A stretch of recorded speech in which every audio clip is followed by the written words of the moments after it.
La familia Bringas. La historia comienza en Madrid, en los pasillos y estancias del Real Palacio, donde habita la familia Bringas, un hogar que encarna la contradicción entre apariencia y realidad. Francisco Bringas, funcionario meticuloso y de carácter recto, vive junto a su esposa Rosalía, mujer dominada por el deseo de lujo y la obsesión por aparentar. En torno a ellos, Galdós dibuja un retrato minucioso de la vida cortesana, de los empleados palaciegos y de la atmósfera en que se mezcla la pompa de la monarquía con la mediocridad burocrática. Francisco Bringas es presentado como un hombre prudente, amante de la tranquilidad, que dedica sus energías a su trabajo y a mantener en orden la vida doméstica. Su carácter es apacible, aunque no exento de cierta rigidez moral.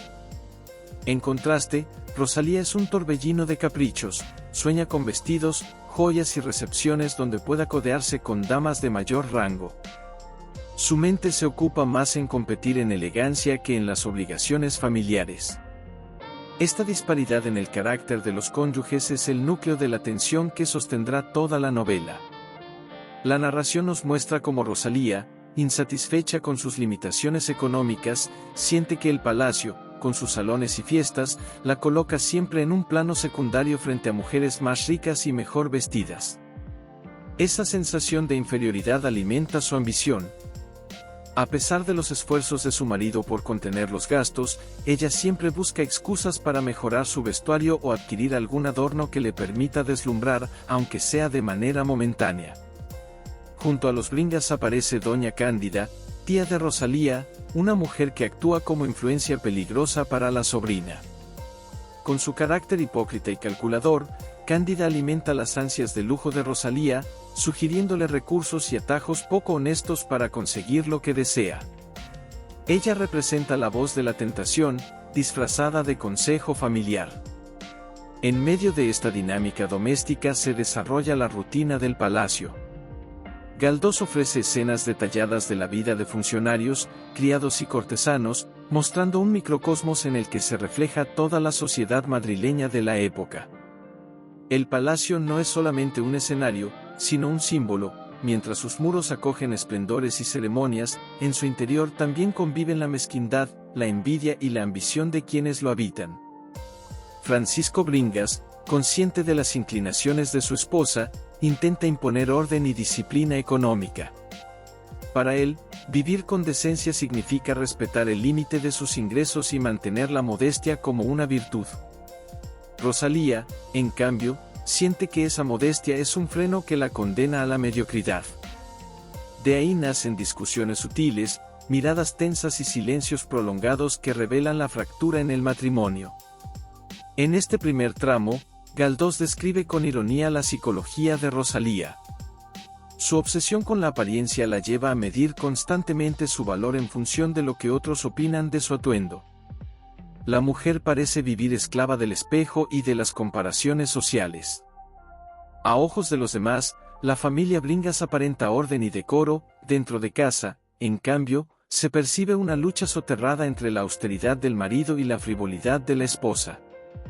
Las escenas cotidianas, como los paseos por el Retiro, las conversaciones con amistades o los comentarios de las vecinas, sirven para perfilar los contrastes sociales. Rosalía envidia a quienes pueden permitirse lujos y desprecia, en secreto, a los que están por debajo de ella. Esa doble mirada la coloca en una tensión constante, incapaz de sentirse satisfecha con lo que tiene. El capítulo concluye estableciendo claramente la semilla del conflicto. Mientras Bringas representa la seriedad, la rectitud y la resignación a una vida modesta, Rosalía encarna la ambición desmedida, el deseo de aparentar y la inconformidad con su situación. En ese choque de temperamento se anuncia el drama que marcará a toda la familia. El curso de los días en el palacio se ve alterado cuando Francisco Bringas comienza a sufrir problemas de la vista.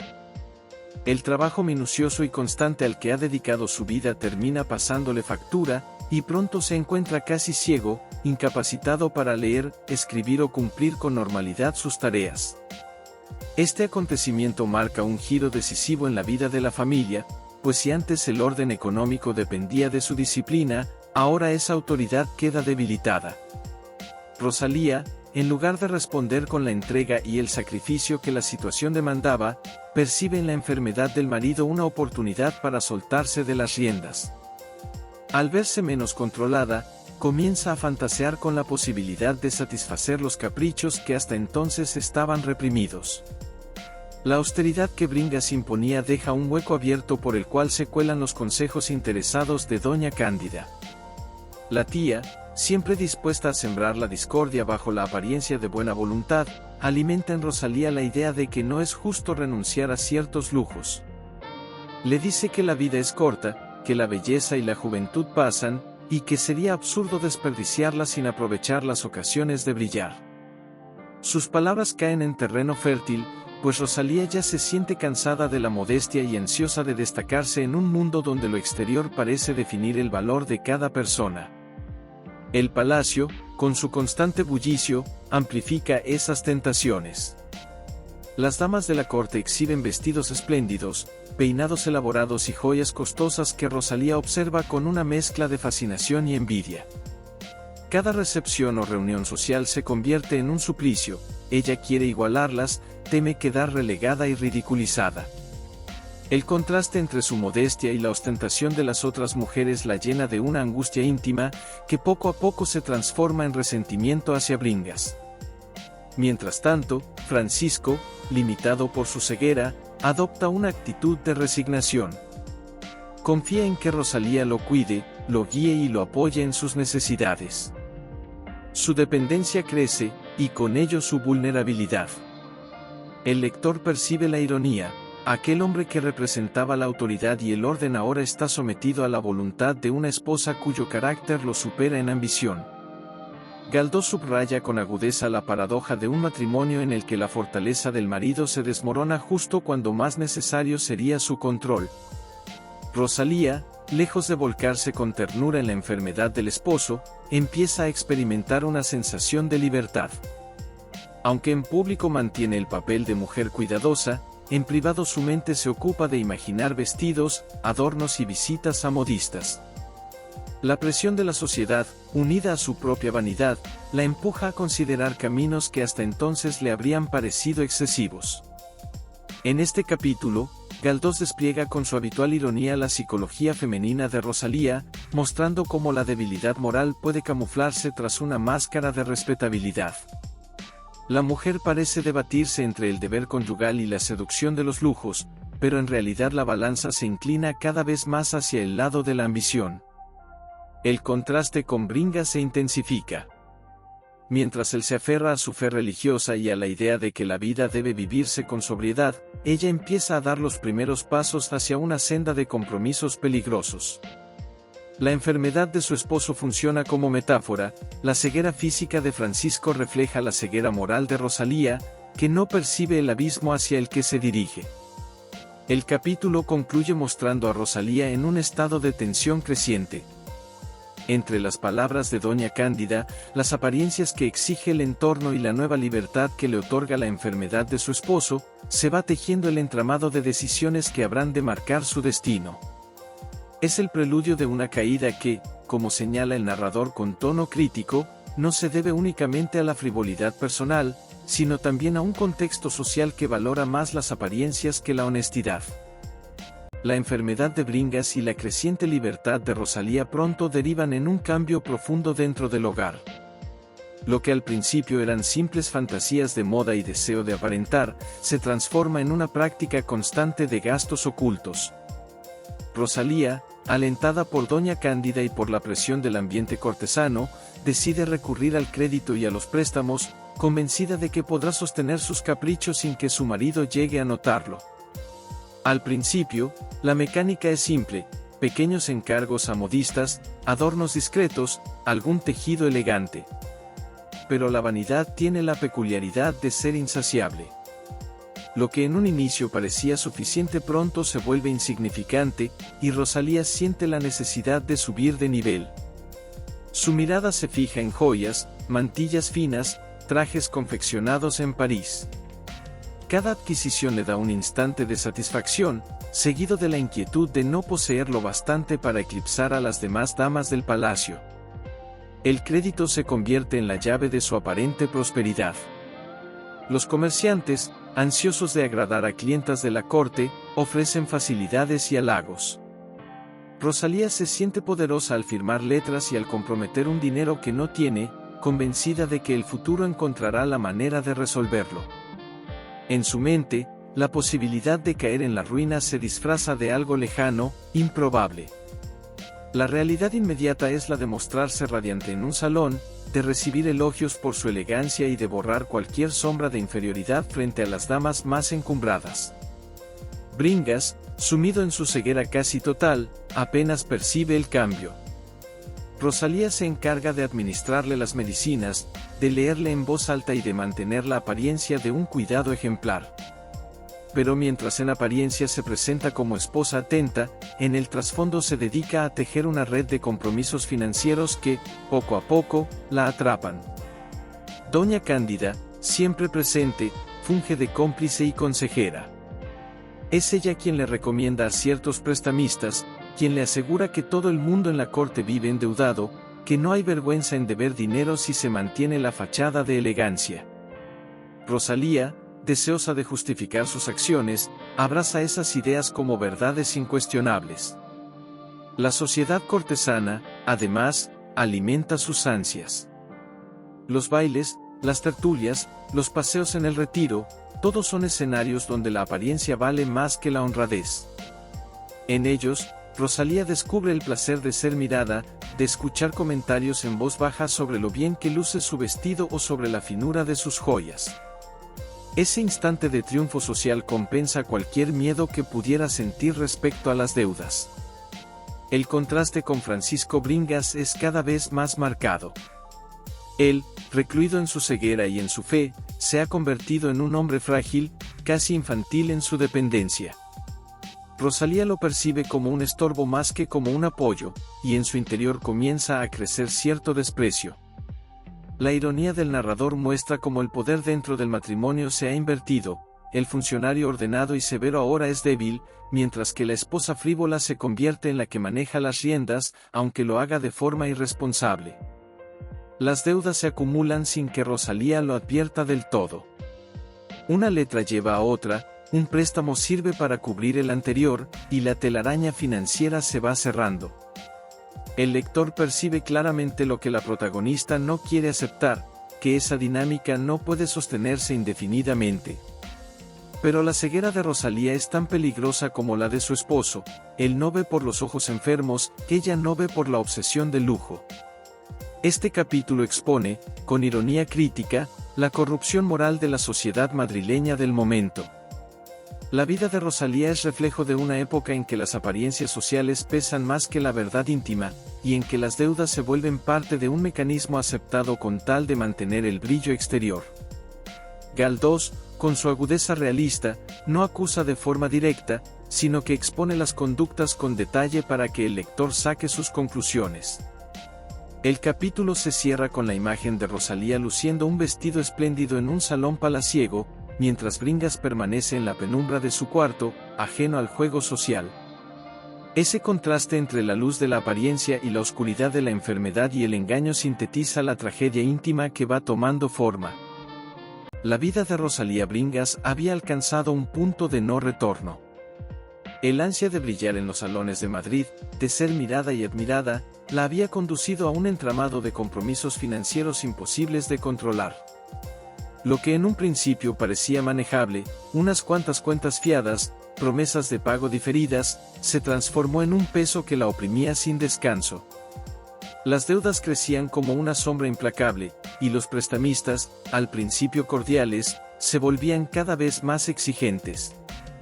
Los comerciantes que en otro tiempo se mostraban amables, sonrientes y pacientes, comenzaron a desplegar un lenguaje mucho más duro.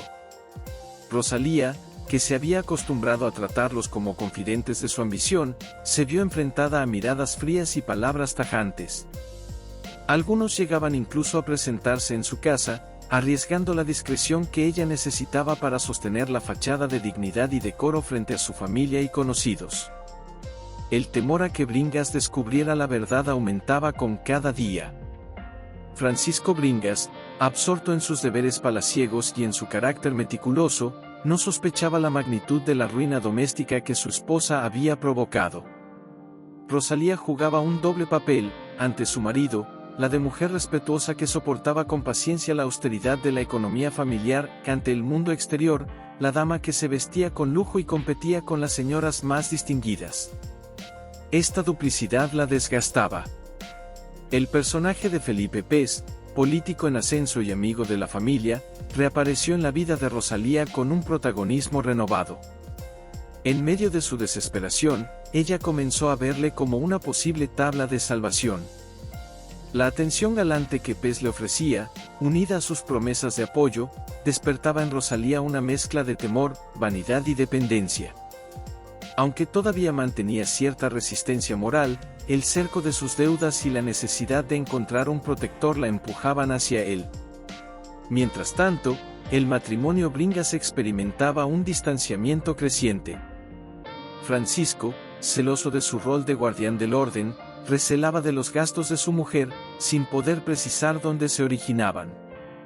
Rosalía, cada vez más hábil en las evasivas, le ocultaba la verdad con excusas elaboradas o apelando a su salud y a la fatiga emocional que decían producirle las continuas recriminaciones. Las discusiones eran frecuentes, aunque se desarrollaban bajo un tono contenido, propio de un hogar donde aún predominaba la apariencia de respeto. La tensión alcanzó un punto más agudo cuando Rosalía se vio obligada a recurrir a préstamos con intereses abusivos. La desesperación le hacía aceptar condiciones cada vez más onerosas. En su imaginación, el porvenir siempre traería una solución milagrosa, un favor de palacio, la intervención de Felipe Pez, una herencia inesperada. Así se alimentaba su esperanza, aunque la realidad no hacía más que cerrarle los caminos. En medio de este torbellino, la figura de Rosalía se agigantaba en los salones sociales, donde todos la veían como un ejemplo de distinción y elegancia. Nadie sospechaba el abismo en que estaba sumida. Su triunfo externo contrastaba brutalmente con la tragedia interna, y esa contradicción, lejos de detenerla, la impulsaba a continuar en el mismo camino. Para ella, renunciar al brillo era equivalente a confesar su derrota ante el mundo, y esa posibilidad le resultaba intolerable. Por su parte, Felipe Pez desplegaba una estrategia calculada, entre halagos y gestos de aparente generosidad, iba ocupando un lugar cada vez más cercano en la vida de Rosalía. Ella, enredada en sus dudas y en la necesidad urgente de resolver sus problemas, comenzó a aceptar atenciones que en otra época habría rechazado con firmeza. El límite moral se volvía difuso, mientras la urgencia de dinero y de seguridad la empujaba hacia un vínculo más comprometido. En este capítulo de la novela, Galdós muestra con maestría cómo el peso de las apariencias puede arrastrar a una persona hacia la ruina. Rosalía Bringas, que al inicio solo buscaba un lugar entre la alta sociedad, ahora se veía atrapada por las consecuencias de sus propios actos. El contraste entre la serenidad de Bringas y el vértigo de su esposa simboliza el choque entre dos visiones de la vida, la del ahorro y la disciplina frente a la del deseo y la vanidad. La tormenta que se había ido gestando en silencio empezaba a mostrar sus primeros relámpagos. El precio de las apariencias se hacía insoportable, y la protagonista se encontraba cada vez más sola frente a un destino que se oscurecía sin remedio. En el desenlace de la novela, el mundo de Rosalía Bringas llega a un punto de quiebre. Tras largos capítulos donde se describe su obsesión por las apariencias, su orgullo desmedido y sus costumbres frívolas, este último tramo la muestra enfrentando las consecuencias inevitables de sus elecciones. Madrid, que ha sido escenario de intrigas, de fiestas cortesanas y de continuas habladurías, ahora se convierte en un espejo donde la protagonista observa su propia ruina moral y material. La salud de Francisco Bringas, ya debilitada, continúa en declive. El marido, cuya severidad había intentado imponer orden en la casa, no puede contener la avalancha de deudas y engaños que Rosalía acumuló. Ella, incapaz de frenar sus impulsos, se ve atrapada entre su afán de lujo y las obligaciones familiares. La corte, el oropel y la ostentación se transforman en cargas insoportables, pero Rosalía no logra desprenderse de ellas. Su identidad se ha confundido tanto con los vestidos, las joyas y las apariencias, que sin esos adornos siente que se disuelve en la nada. Las amigas y conocidas que antes la halagaban ahora empiezan a mirarla con distancia. Aquellas mujeres de la alta sociedad que la empujaban a rivalizar en elegancia se muestran indiferentes ante su desgracia. Rosalía, por su parte, oscila entre la soberbia y la humillación, unas veces sueña con recomponer su prestigio con nuevas artimañas, otras se siente vencida, resignada a aceptar la mediocridad que tanto despreciaba. En este panorama de incertidumbre, se revela también la fragilidad de su matrimonio. Bringas, aunque enfermo, conserva un aire de rectitud y juicio que contrasta con la ligereza de su esposa. Su relación se tiñe de reproches silenciosos, él contempla con pesar el camino que han seguido, que ella, resentida, lo considera un obstáculo para sus anhelos. Entre ambos se abre una distancia emocional que parece insalvable. La narración subraya la ironía. Rosalía buscaba ser admirada y temida por su belleza, por su ingenio en la moda y su supuesta destreza social, lo que obtiene es aislamiento, murmuraciones y una reputación hecha trizas. Ya no es la dama de la corte en la que todos reparan, sino una mujer vulnerable a la crítica de quienes antes la envidiaban. En ese contraste se refleja la crítica social de Pérez Galdós, la falsedad de una clase que se sostiene únicamente en la apariencia y que, al menor tropiezo, abandona a sus propios miembros. El episodio final muestra a Rosalía atrapada en sus propias contradicciones. Intenta ocultar las deudas, se esfuerza por mantener una fachada de normalidad, pero la realidad se impone con crudeza. Los acreedores ya no esperan, las promesas carecen de valor y el dinero falta en casa. La mujer que en otro tiempo se creyó reina de salones se descubre ahora frágil, sin apoyo y cercada por la verdad. A nivel simbólico, el cierre de la obra expone la lección moral, la obsesión por la vanidad conduce a la ruina espiritual. Rosalía Bringas no muere ni cae en un castigo ejemplar, pero queda moralmente desnuda, privada de aquello que creía indispensable. Su tragedia no es estridente, sino íntima, silenciosa, como la descomposición de una ilusión que se derrumba poco a poco hasta dejar a la protagonista frente a un vacío existencial. La conclusión de la de Bringas no ofrece redención ni esperanza clara, sino la amarga constatación de una vida gastada en la superficialidad. Rosalía, rodeada por las sombras de su propia vanidad, se convierte en una figura trágica dentro de la cotidianidad madrileña. Su derrota no es solo personal, sino representativa de una sociedad que vive de las apariencias, un mundo que juzga y condena con la misma facilidad con que celebra y halaga. El lector asiste, en estas últimas páginas, a la caída definitiva de una mujer que quiso ser más de lo que podía, que confundió el brillo fugaz con el valor verdadero, y que paga el precio de su obstinación con la soledad y el desprecio. Suscríbete a mi canal para subir más contenido. Gracias.